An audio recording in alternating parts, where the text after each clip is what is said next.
For today's film, I am not going to cover Reefer Madness. It is a classic, but for all the wrong reasons. Besides, I did it drug-filled last time. So instead, I'm going to be doing a gangster film. It's not Little Caesar, because I didn't actually notice the connection until recently. Silly of me, I know. But it is part of the original gangster film trilogy, of which Little Caesar was also one. I'm speaking of the original 1932 Scarface. The story about the story. Prohibition rendered the manufacture, transportation, and sale of alcohol illegal, or at least mostly illegal. It was still used for medical purposes, and many a lush resorted to chugging a bottle of pure ethanol during the 1920s.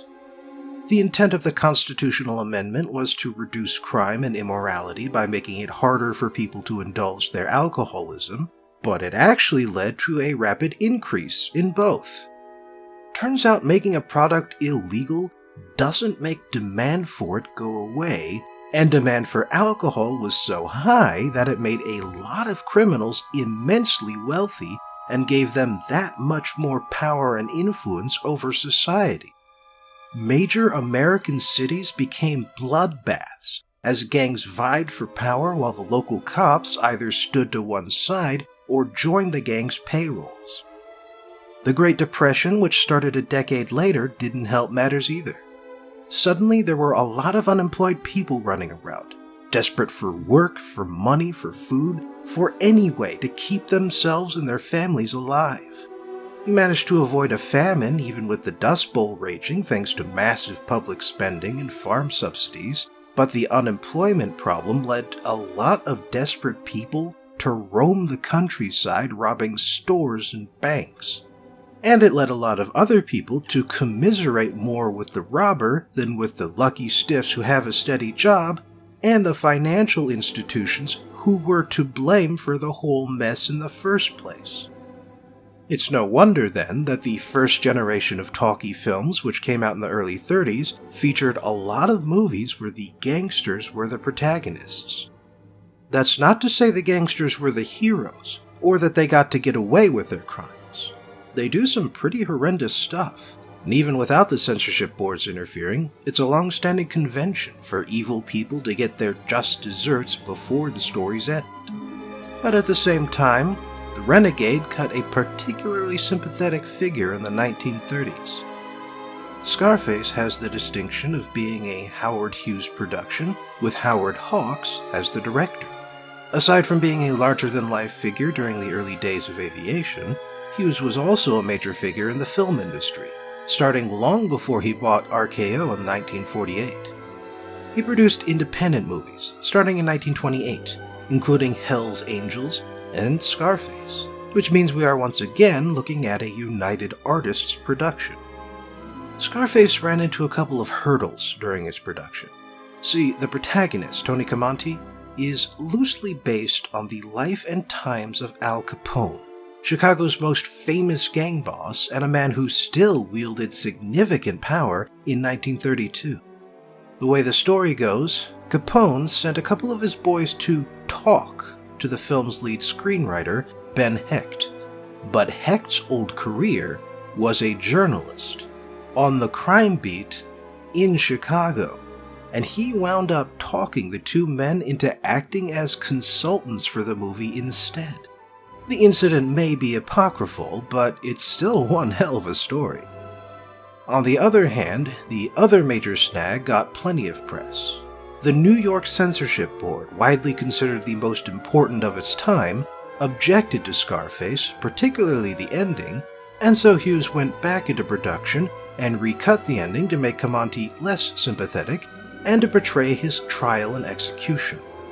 However, the Censorship Board still objected and still refused to sign off on Scarface. In response, Hughes reverted to the original ending and then released the film in every other state. Those states that also had censorship boards recut the movie to different degrees, and we're lucky that the original cut existed when the film was re-released in 1979 because, boy, there were a lot of variations. As it is, the cut you can see today still has more than a few elements which are obviously there to appease the censors. See if you can spot them. The story. The movie begins with an indictment of the government and of the public, which presumably has some influence over the government. With that bit of preachiness over, we actually start with a man cleaning up after a rowdy stag party. Big Louis Castillo is a man who's on top of the world and enjoying every moment of it. And although he apparently runs the Chicago Italian Mafia, he's willing enough to let the other boys have their slice of the pie. Unfortunately, not everyone shares his generosity, and the shadow of a man saunters in with a whistle, says, "Hello, Louis," and shoots the man dead. Note the cross in the window, by the way. It's going to be a running motif. We next move to a newspaper office, where the editor-in-chief exposits that Castillo was the last of the old mob bosses. And with him gone, there's going to be a gang war, as every mug with a gun tries to take his place. After that, we visit a barber shop, and a man with his face covered has the barber hide his gun when his buddy at the window, little boy Ronaldo, warns him the cops are coming. Sure enough, there's a detective who wants to bring the two men in, and we then get our first good look at Tony Camonte, who has a very prominent scar on his left cheek in the shape of a cross. Tony has no respect for the police, fact which leads the officer to deck him one, but Tony goes quietly anyway. The cops go over Tony's history when he's down at the department, which includes a move from New York City and the fact that he was Louis Castillo's bodyguard. They accuse him of killing Castillo for Johnny Lovo, Castillo's rival, but Tony doesn't talk. The angry cop from earlier prepares to take Tony away and start working him over, but before he can, Lovo's lawyer shows up with a writ of habeas corpus. For reference, that's legalese for either charge this person or release them. Since the police don't have enough evidence to charge Tony, they have to let him go. Tony heads over to Lovo's place, which is where he's laying low until the heat dies down. While he's there, Tony admires Johnny's apartment, his silk robe, and his girlfriend, Poppy. For her part, Poppy is rather unimpressed with Tony, but Lovo is, and he gives Tony a cash payout, a raise, and a promise of even more to come once the two men take over Southside Chicago. Tony suggests expanding into the north too, but Lovo orders him not to, since O'Hara and the Irish mob are too powerful to tangle with, for now. Later, in a taxi, Tony pays Ronaldo for being his lookout and explains that he's got some real ambition. And while Lovo is running things today, someday soon, Tony is going to be the biggest of them all. That evening, Tony has dinner with his family and complains about how his sister, Cheska, never comes home on time. When he hears a noise out in the hallway, he discovers her making out with some guy and chases him out. Tony shouts at her, saying he doesn't like anybody kissing his sister, and Cheska implies that he may have more than just brotherly affection for her. By the way, the incest implications here were apparently more obvious in the original script, but Hawks toned it down even before production began since he knew there was no way it would fly past the censorship boards. Tony proceeds to buy back Cheska's favor with some of the money he got earlier. When his mother sees this, she tells Cheska to give it back and says that her son is no good. For her part, Cheska doesn't care, and she goes up to the window in her room to flirt with Ronaldo, who's sitting outside. Some days pass, and Tony and Lovo go to Castillo's old social club where all the Southside gang leaders have gathered for a meeting. Lovo lays it out for them. He's going to be the new boss and turn the Southside into one big organization. When one of the men tells him off and tries to leave, Tony steps up and beats the crap out of him. One of the other men points out that the biggest Southside operations aren't present and aren't about to go along quietly, so Lovo tells him that he'll be pushing them out of business, and Tony will be doing the pushing. What follows is an extended sequence where Tony strong-arms the speakeasies of Chicago into buying their beer from Lovo. Sometimes this involves intimidation, and sometimes it involves throwing bombs through windows or shooting the place up. The morning after, Tony meets with his boss and tells him how he both started and finished things the night before. But one of the bosses, Meehan, lived.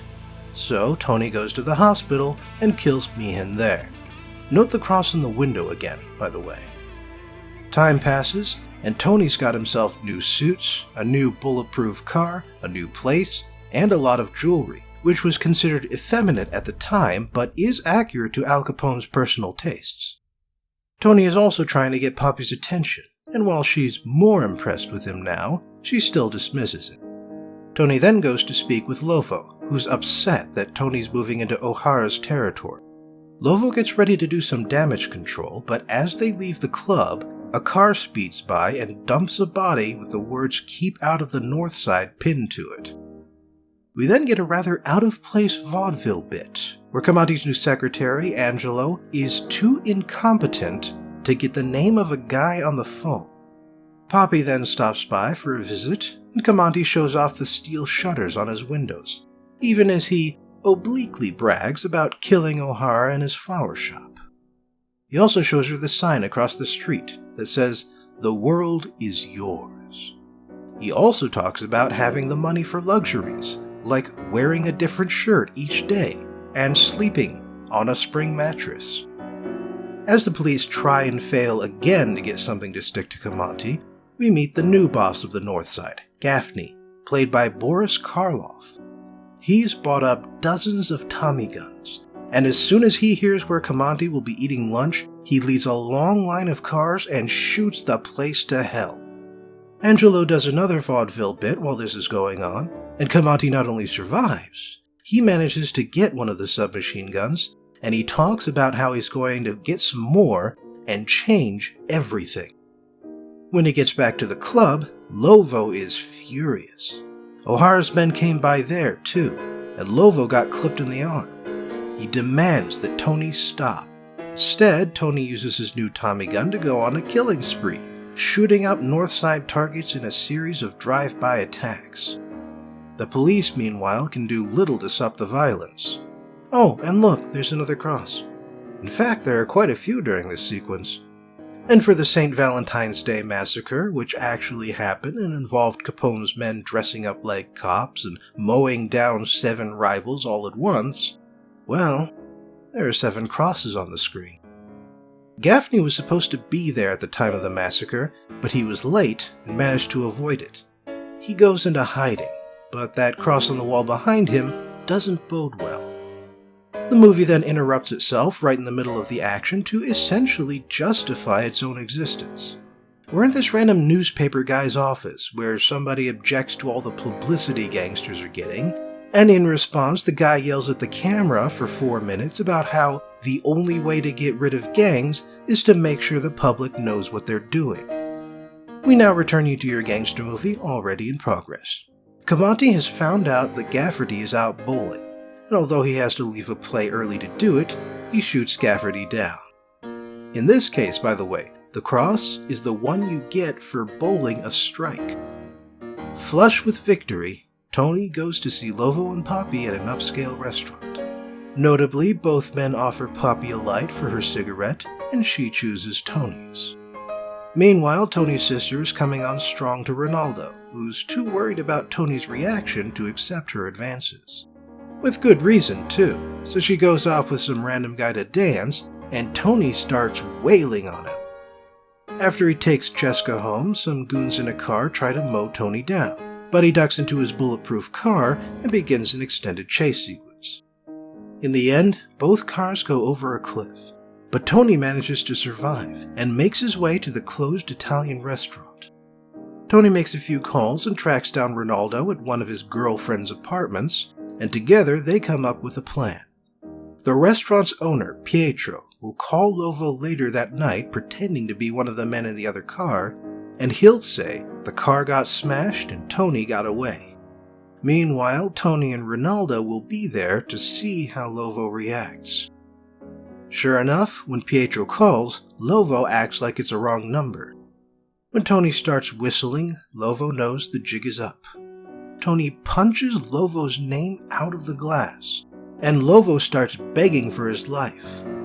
Tony decides to let Ronaldo have the final word in this case, and I believe the cross for this scene is the window to the left and the fan to the right, which you can see on Tony's close-up shots. With Lovo dead, Tony goes to Poppy's to bring her to his place, and afterwards takes a moment to admire that sign from before. Tony leaves town for a month, and while he's gone, his sister finally gets Ronaldo to bite. When Tony gets back, all he hears from his mother is that Cheska has a new place and is meeting with a man there. And as you might expect, this makes Tony furious. When Tony reaches the apartment, marked by an X, and Ronaldo opens the door, he doesn't wait for an explanation, but just opens up on the poor guy. In tears, Cheska tells Tony that the two of them married yesterday, tells him they were settling down together. And for what may be the first time in his life, Tony regrets having murdered someone. Cheska goes to the cops, finally giving them a way to put Tony away for good, and they start shooting at Tony just after he gets home. The comic secretary, Angelo, gets a couple bullets in his stomach and manages one last tragic reprisal of his vaudeville routine. It's Poppy who's called, but Tony isn't interested. Cheska then shows up with a gun and almost shoots Tony, but she eventually decides not to. They're ultimately the same person, she says, so it would be like shooting herself. The police arrive in force and lay siege to Tony's place, and both he and Cheska start getting out the guns and closing the steel shutters. Unfortunately, Cheska catches a stray bullet before Tony can cover all the windows, and the two of them have a remarkably touching death scene. A tear gas grenade interrupts Tony and forces him out of the room, and when the police break down the front door and shoot the gun out of his hand, Tony starts begging for his life, just like all the others. Rather than go quietly, however, Tony makes a break for it and gets shot down by the police. The last shot of the movie is that sign again. The world is yours. Final thoughts. It all comes back around to censorship in the end, doesn't it? Almost every last film I've spotlighted was affected by it. Columbo wasn't a film, but as a network TV show, there were some hard limits on what they could show, what they could do, and what they could say. The Maltese Falcon removed or tried to remove the homosexual subtext surrounding Cairo and Gutman. In The Big Sleep, the director had to add basically a throwaway line at the end, which implied that the mob boss, Eddie, killed Regan instead of Carmen, which is how it was in the book. In Rebel Without a Cause, Plato clearly and knowingly shoots at Jim Stark, but they had to add a line where he says he was confused. The Postman Always Rings Twice sat on a shelf for over 10 years because of censorship fears, and James Cagney added that unusually close mother-son relationship mostly to see what the censors would do about it. Intolerance was a 3-hour screed against censorship, and the ending to DOA had a Greedo shot first situation which had no reason to exist except to avoid casting even the shadow of villainy on the protagonist. A Streetcar Named Desire also had to remove all references to homosexuality, and the two henchmen in The Big Combo probably could have been more open about themselves in a different era. Double Indemnity struggled to get made because of censorship. Psycho demonstrated censorship's failing power, and The Man with the Golden Arm was a deliberate act of defiance. And today's film, Scarface, wasn't just changed for the sake of meeting censorship standards, it was held up by the proponents of censorship as an example of the reason why films should be censored. And when it was re-released in the 1970s, do you know what rating it got? PG. A flat PG. The 1983 remake of Scarface wasn't just an updated version of the same film. It was an opportunity for Brian De Palma and Oliver Stone to pull out all the stops that Howard Hughes and Howard Hawks had to leave in place. It was a celebration of the end of the censorship era, a celebration that this series won't be experiencing for many weeks to come. Thanks for joining me again for today's film review, and I hope you'll join me next time for my second real-time movie. This one is about a boxer, his final match, and the setup that makes everything go screwy.